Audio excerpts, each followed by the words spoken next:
Hi, this is Kat from Kettlebell Academy, and in today's video I will go over the technique for Kettlebell Jerk. The jerk is a move that allows you to lift a heavy weight overhead efficiently.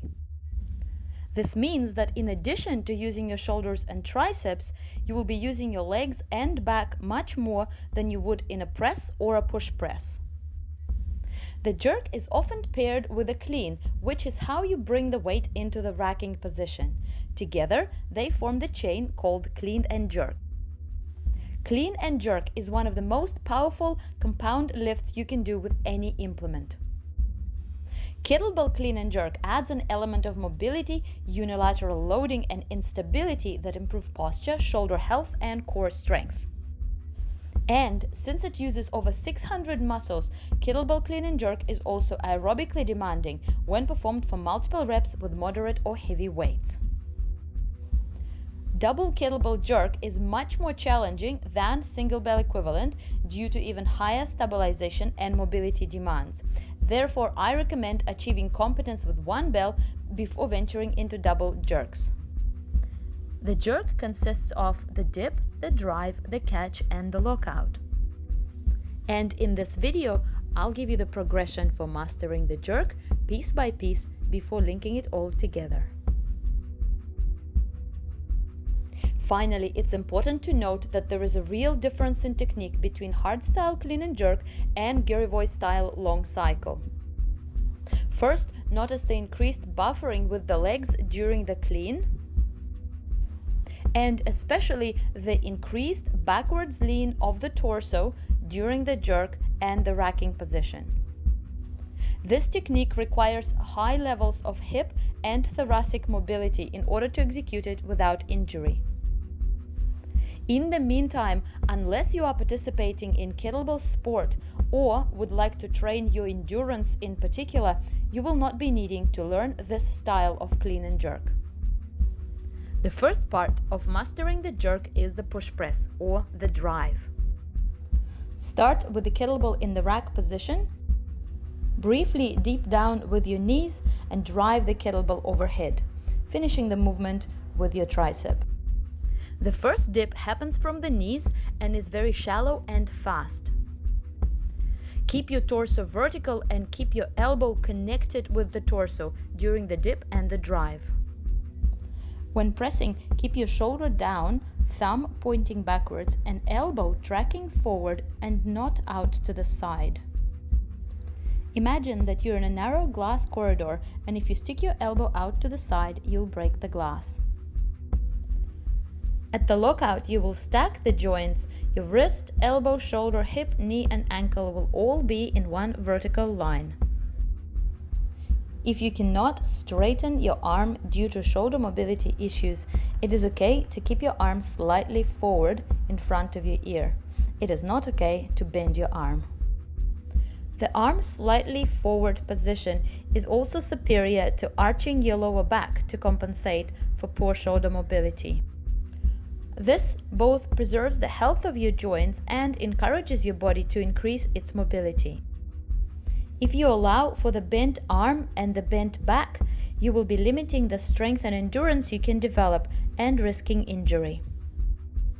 At the same time as practicing your drive, start practicing your catch or overhead quarter squat.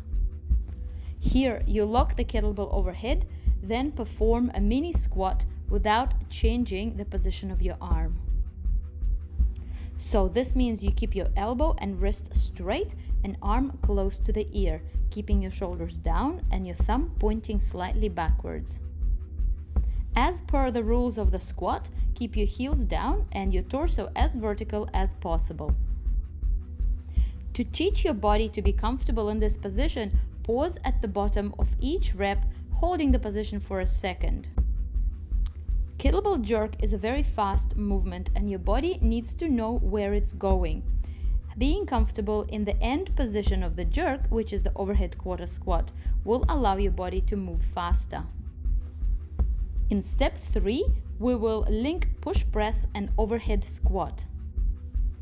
Here, you will simply push press the kettlebell overhead and then immediately squat it. Repeat 5 to 10 reps per side, following the rules for push press and overhead squat as stated before. Practice this movement to the point where you are comfortable squatting the kettlebell without bending your arm or wrist.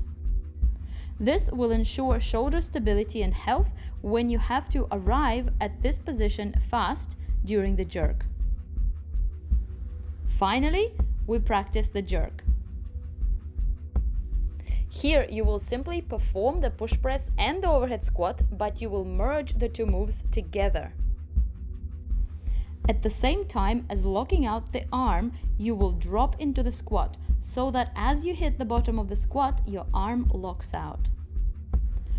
Once your arm has locked out and stabilized, you will stand up, then drop the kettlebell into the rack, buffering with the legs. One of the main errors in the jerk is confusing the initial dip and the catch or the overhead squat. Remember, those two are two absolutely different movements. Shoulder mobility and stability are the most challenging factors in learning the jerk, so I recommend practicing with light bells first before increasing the weights.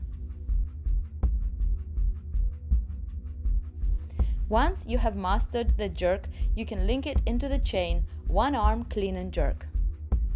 Here you will re-clean the kettlebell every time before jerking it.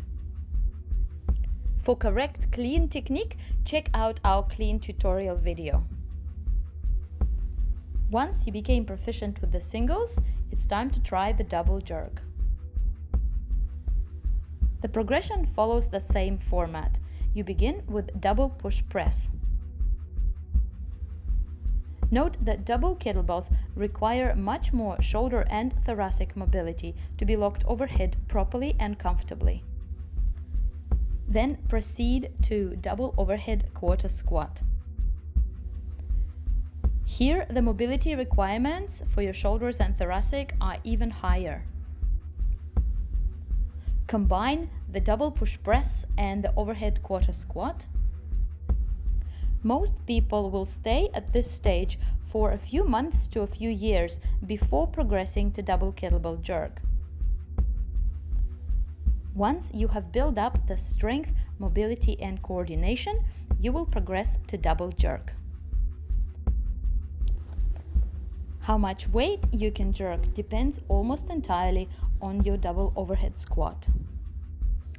Finally, link the clean with the jerk and you'll create double kettlebell clean and jerk.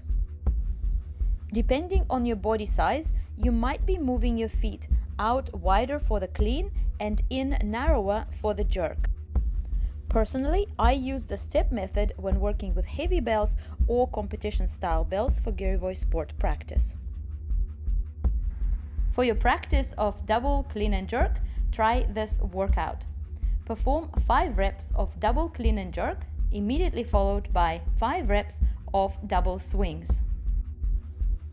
Give yourself 2 minutes to perform each round and complete 10 rounds for the total of 20 minutes. Focus on technique and gradually increase the weights until you're lifting kettlebells that you can't press or push press. That's when you truly mastered the jerk. If you found this video useful, please like and subscribe. If you have questions and comments, please leave them below. In the meantime, enjoy your kettlebell training.